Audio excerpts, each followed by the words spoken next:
a kira shi da jarumi jajirtacce wanda ya jima yana fafata muku zafafan waƙoƙi masu zafi da nagartar gaske. Auta Waziri jarumi ne na gaske wanda kai a kira shi da jarumi jajirtacce wanda ya jima yana kawo muku zafafan waƙoƙi masu zafi da nagartar gaske. Yayin da wannan ƙwararren jarumi dai wato Auta Waziri ya fitar muku da wata zazzafa mai zafin gaske wacce ta kai a kira ta da zafi kuma zazzafa. Yayin da in tsaya in nishaɗantar da ku da zazzafar waƙar nan mai zafi da ingancin gaske. Mai sauraro idan wannan ne farkon zuwan ka wannan channel ta mai albarka ka danna mana subscribing ka danna mana alamar ƙararrawa domin samun sababbin shirye-shiryen mu da zarar na ɗora masu zafin gaske dan ka kasance bako kenan. Idan kuma ka kasance dan gida ka danna mana like domin haka yana ƙwararren jarumi kuma jajirtaccen gaske wanda ya jima yana kawo muku zafafan waƙoƙi masu zafi da nagartar gaske. Auta Waziri ƙwararre ne haziki kuma fasihin gaske da duniya ma ta yarda kuma ta amince da gurzantakarsa da jajircewarsa gurin fidda muku da shahararren zafafan waƙoƙi na soyayya masu zafin gaske.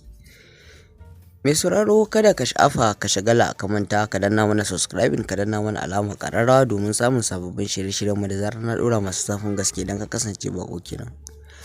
Idan kuma ka kasance dan gida ka danna mana like domin hakan yana ba mu ƙwarin gwiwar ci gaba da kawo muku zafafan waƙoƙi masu zafi da nagartar gaske. Auta Waziri ƙwararren jarumi ne jajirtacce wanda ya jima yana fafata zafafan waƙoƙi masu zafi da inganci da nagartar gaske yayin da ya tsaya tsayin daka domin ci gaba da nishaɗantar da ku da zafafan waƙoƙi masu zafi. Auta Waziri jarumi ne na gaske wanda kai kira shi da jarumi kuma jajirtacce domin ya jima ina fafata muku zafafan waƙoƙi yayin da ya tsaya tsayin daka domin ya nishaɗantar da masoyansa masu zafi da nagartar gaske.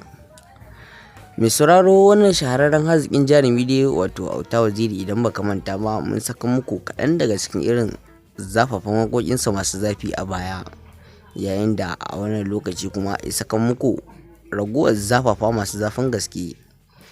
Mai sauraro wannan shahararren haziƙin jarumi dai wato Auta Waziri jarumi ne na gaske wanda ya kai a kira shi da jarumi kuma jajirtacce domin ya tsaya tsayin daka domin ya ga ya nishaɗantar da masoya ya ga ya fitar da muku zafafan waƙoƙin da su nishaɗantar da ku domin ya ga ku a cikin farin ciki. Mai sauraro kada ka sha'afa ka shagala ka manta ka danna mana subscribing ka danna mana alamar ƙararrawa domin samun sababbin shirye-shiryen mu da zarar na ɗora masu zafin gaske dan ka kasance bako kenan. Idan kuma ka kasance dan gida ka danna mana like domin hakan yana bani ƙwarin gwiwa ci gaba da kawo muku manya-manyan zafafan waƙoƙi masu zafi da nagarta domin ku more dukkan wata shakku da zafafan waƙoƙi